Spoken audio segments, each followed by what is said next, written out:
Welcome back to another mock draft. We're doing another mock draft today, and this is not what I would do. This is going to be a mock draft where I'm predicting what I think, as a former NFL scout, what I say is going to happen from all the things I've been hearing about the NFL draft. So let's go ahead and get right into it. We're going to start the draft, and I think at the top, we're going to have a shakeup. I'm going to go with the shakeup at the top of the draft. I think the Los Angeles Chargers are really interested in getting their guy, Jim Harbaugh, coming in. I don't know if he really believes in Justin Herbert as some of us, so I'm going to have them trading Justin Herbert for the number one overall pick. You think I'm crazy, but listen, coaches want their guy, and there's a lot of rumors. Jim Harbaugh said that was the best pro day he's ever seen, and I think he wants to go make a move to get his dude in the building. So we're having the Chargers trading up and getting their guy at quarterback, J.J. McCarthy. Like I said, Harbaugh hyping up J.J. McCarthy's pro day, saying it was the best he's ever seen. If he views him as that type of prospect, then what is stopping him from going to go get him? They're going to send Herbert to the Bears, and J.J. McCarthy is the number one overall pick. Next up, going to the Washington Commanders.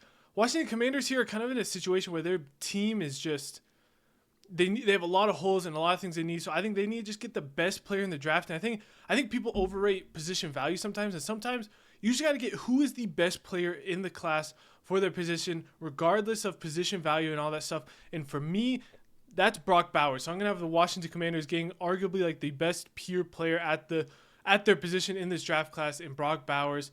We're going to have him go in there, number 2.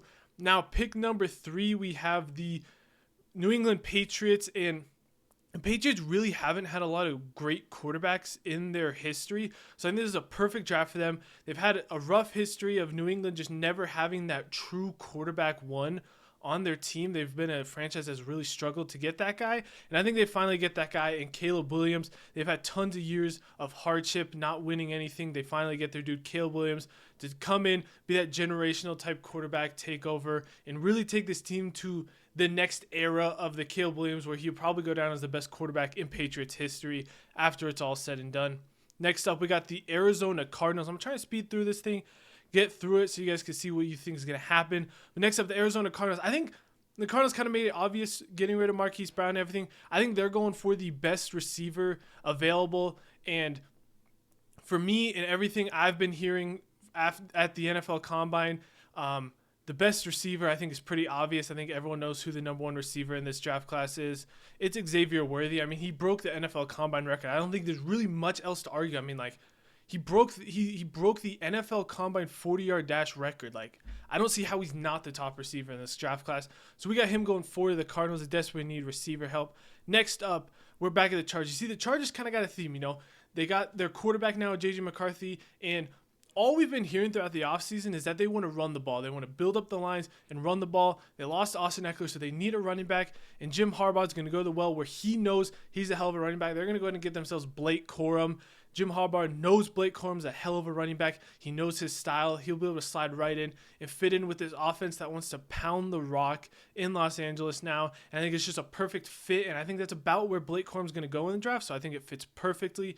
Next up, talking about running backs, the New York Giants let Saquon Barkley walk in free agency. The whole Tiki Barber Saquon stuff, but they really need a new running back, and I'm a little confused how this dude's still available and going, but I don't know how it works, but Frank Gore, one of the greatest running backs of all time, Frank Gore's on the board. I don't really know how, he went back to college. I think what happened is he went back to college, and they gave him, since he went back to college, he can then re-enter the NFL draft. And Frank Gore's a Hall of Fame running back. So, if he's there, you're getting a Hall of Fame running back at pick 6. You got to go get that, because Frank Gore's one of those players that just is so good that you take that chance. And next up, we got the Tennessee Titans, and this is where I don't know if the Titans, there's no guys really on the board that I'm feeling for the Titans. So this is where I have a trade where what I'm going to have is the Dallas Cowboys, if I can find them, are trading up. I think they're just going to give up a lot of picks. They're just going to go ahead and give up a lot of picks to go ahead and get up to 7. We're going to force this trade. I think it'd be something like that, a first, a second, a third, a first, second, and third next year. Something like that to try and get up to 7. They're going to go ahead and trade up to – they're going to send this package to go ahead and get up. And what they're going to do here, They lost a lot of receiver help. They still got CeeDee Lamb, but they need some guys behind. Brandon Cooks wasn't really what they wanted. Michael Gallup. And I think Jerry Jones has a type and player he wants. And I think a player that fits his type perfectly is Ladd McConkey. I don't got to say too much about but Ladd McConkey just strikes me as a Jerry Jones guy for no specific reason. I just think he's a Jerry Jones guy. So we're going to go ahead and have him at 7 there. Next up, pick 8, we have the Atlanta Falcons.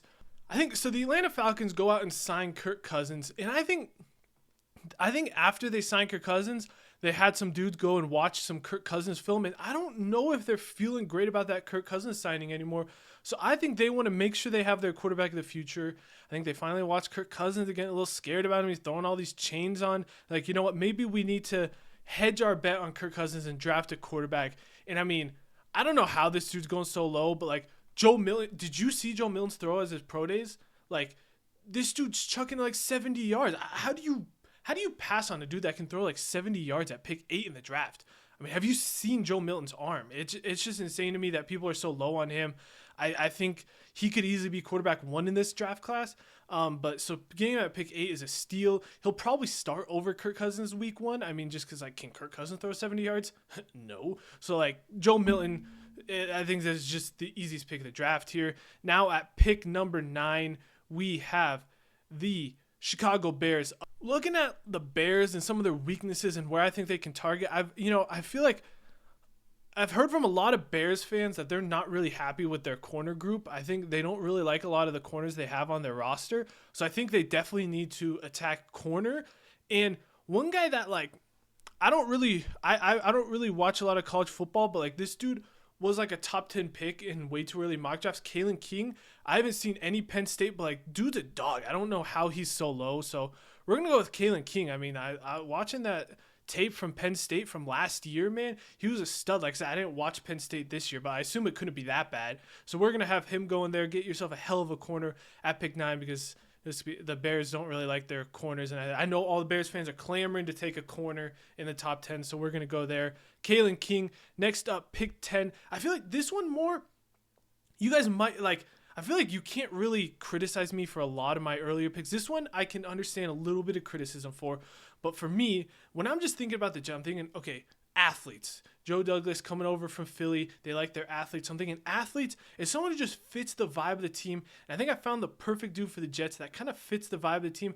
He's a dude that really reminds me of Aaron Rodgers, and we're going to have to search him. It's Tyler Owens from Texas Tech. If you watch his combine interviews, like, you know this, I think him and Aaron Rodgers would be one of the most dynamic duos in it. I know Tyler Owens plays defense, but like when we're talking Aaron Rodgers and Tyler Owens, their personalities could just not be anything more beautiful. If you don't know what I'm talking about, just search up Tyler Owens combine. You'll kind of see what I'm talking about there. Next up, pick 11, we have the Minnesota Vikings. They got all this to get their quarterback, but like, I think Sam Darnold's the answer, and I think the best way for them to do this is we're going to take Marvin Harrison Jr. and say, Sam Darnold, if you can't make it work with Justin Jefferson, Marvin Harrison, Jordan Addison, TJ Hawkinson, if you can't make that work, then we'll give you another year because we're the NFL and we'll give you another year. But still, that's how it's going to work. Go ahead and just make one of the best receiving rooms of all time with Marvin Harrison, Justin Jefferson, and Jordan Addison. Go ahead and just keep stacking weapons because you can never have enough receivers in the NFL.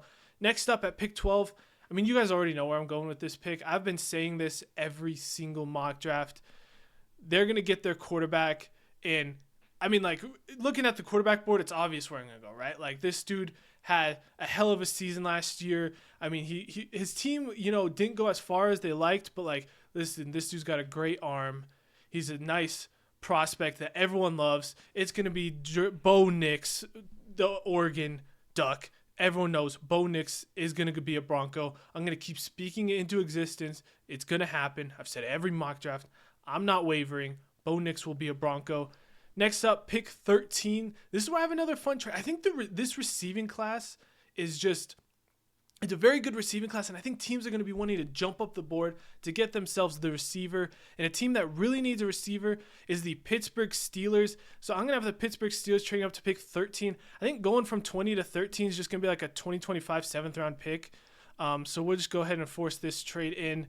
Now we have the Steelers on the board, and You know how I was talking about before, the Cowboys have their type?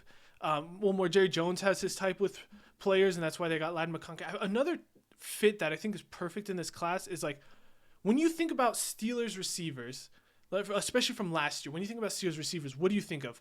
Like not blocking, giving up on routes, causing some chaos off the field. And no one fits that mold better than Adonai Mitchell. I mean, if you watch Adonai Mitchell, he seems like the perfect Pittsburgh Steelers receiver. I think he would fit right into that receiving room and exactly the type of player that Mike Tomlin loves. Mike Tomlin loves those kind of players. So we're going to go with Adonai Mitchell there. I honestly, the Saints is such a hard pick for me just because, like, looking at the Saints, they could go so many different directions. And it's like they don't really have a type that a lot of other teams do. They kind of like their athletes, but like, I don't really see a type with them. So I'm going to go ahead and say I think I crushed the first 13 picks, and I don't want to mess this up and take a wrong pick at 14 because right now I think I'm 13 for 13 for how it's going to go. So we're going to call the mock draft there.